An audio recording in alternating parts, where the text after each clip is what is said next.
Hello, and this is my short story titled The Revolt of Silence. Once upon a time, there was a powerful family that ruled over many others as the rulers of the land of black and gold. But one day, one of these families decided to revolt against them, due in part by taxes they believed were unjustly charged against them. They thought they could outwit them by laying siege to their home castle of Fortress, which had never seen a siege from an enemy since the elder days of the founding of the castle 320 years prior, when their war to rule engulfed the land surrounding the building of the castle, which is rich in many valuable resources such as iron and gold. This made many families who were looking for a fresh start after traveling great distances to a new home desperate to be in control of these resources that would bring greatness and power to their family. The house thought they could siege the ruling family's castle before they would be able to rally the other houses in the region to their defense. But when they arrived at the castle, they were shocked to see tens of thousands of stacked side-by-side men and soldiers and beasts in front of the gates of Fortress. The head of the ruling family, Merrick, who had sat on his bird-like beast, Falcon, which had a beak and wings like a hawk and legs that would resemble something like a horse. Merrick calls out to him, "Did you really think we'd let go of our vigilance or wrath on those who dare to oppose us?" A deep drum beats as the silence between Merrick and I stood firm. I had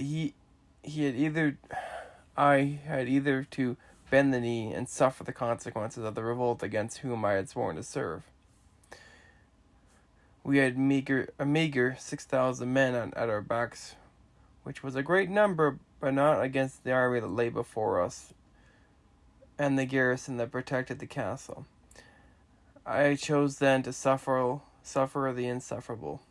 I bent the knee, hoping for mercy, not for myself, but for my family's house.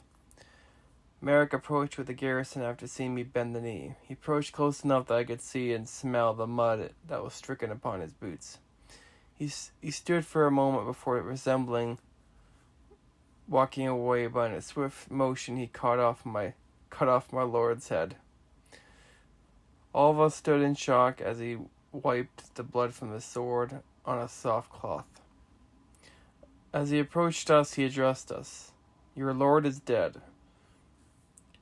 For his treason, but also his willingness to bend the knee and sacrifice himself, secured your lives from a doomed and unhonorable death against the house that has long fed your mouths. Let this be a warning to any house with ambitions to rule, as these thoughts will be dealt with the harshest of consequences.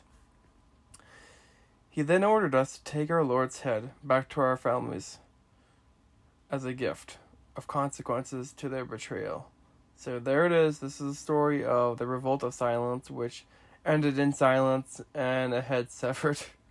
Hope you enjoyed it. I realize it probably has some premises to Game of Thrones, but I thought this was still kind of a cool thing I just kind of made up. So, yeah, cool.